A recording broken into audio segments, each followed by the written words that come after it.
Hello, আসসালামু আলাইকুম। আমি ডক্টর নিরু খান আপনাদেরকে জানাই ওয়েলকাম। সুস্থ জীবনের জন্য আপনার প্রয়োজনে আমার চ্যানেলটি সাবস্ক্রাইব করুন। Thank you. আজকে আমি যে বিষয় নিয়ে আপনাদের সামনে কথা বলবো সেটি হচ্ছে আপনি কিভাবে বুঝবেন আপনার সাধারণ সর্দি কাশি নাকি আপনার করোনা ভাইরাসে আক্রান্ত হয়েছেন। সো আপনি কিভাবে বুঝবেন, আসুন শুরু করি। আমাদের এই এখন সিজন চেঞ্জ হচ্ছে, এই সিজন চেঞ্জ হওয়ার কারণে আমাদের অনেকেই সর্দি কাশি হয়ে থাকে, জ্বর হয়ে থাকে। সো এখন যেহেতু সর্দি কাশির সিজন প্লাস করোনা ভাইরাস একসাথে হয়ে গেছে, আমরা সবাই আতঙ্কিত হয়ে পড়েছি। আমি আপনাদেরকে আশ্বস্ত করতে চাই, আতঙ্কিত হবেন না। আপনার যদি সর্দি কাশি হয়ে থাকে অথবা জ্বর হয়ে থাকে, আপনি আগে যেভাবে ট্রিটমেন্ট নিয়ে থাকতেন, সাধারণত প্যারাসিটামল প্লাস সর্দি কাশির ওষুধ, সেভাবে নিয়ে থাকবেন। আর আপনি টিস্যু পেপার, রুমাল ইউজ করবেন। এভাবে আপনি 10 দিন সাধারণ ট্রিটমেন্ট করে যান, ইনশাল্লাহ আপনি ভালো হয়ে যাবেন।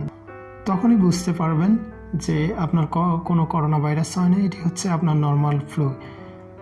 সো আপনার সর্দি কাশি, জ্বর অথবা জয়েন্টে বিভিন্ন অংশে ব্যথা যদি কন্টিনিউ হতে থাকে, অর্থাৎ 10 ডেজ ওভারকাম করে ফেলেন, অর্থাৎ 10 দিন পার হয়ে যায় আপনার সর্দি কাশি জ্বর ব্যথা, তাহলে আপনি কি করবেন? সরকারি হেল্পলাইন আছে, সরকারি হেল্পলাইনে যোগাযোগ করতে পারেন, অথবা আপনার নিকটস্থ যে সকল হসপিটাল রয়েছে সে সকল হসপিটালে গিয়ে আপনি ডাক্তারের সাথে পরামর্শ করে আসতে পারেন। ডাক্তারকে বলতে পারেন আপনার জ্বর কয়দিন, সর্দি কাশি কয়দিন ইত্যাদি, আপনার যে সকল সমস্যা রয়েছে সেটি ডাক্তারকে খুলে বলতে পারেন। অতঃপর ডাক্তার আপনার সব কিছু বিবেচনা করে আপনাকে অ্যান্টিবায়োটিক দিতে পারে, প্লাস অন্যান্য ওষুধ দিতে পারে। তারপরে আপনি ট্রিটমেন্ট নিয়ে আশা করি ইনশাল্লাহ সুস্থ হয়ে যাবেন। সো করোনা ভাইরাস নিয়ে অত আতঙ্কিত হওয়ার কিছুই নেই।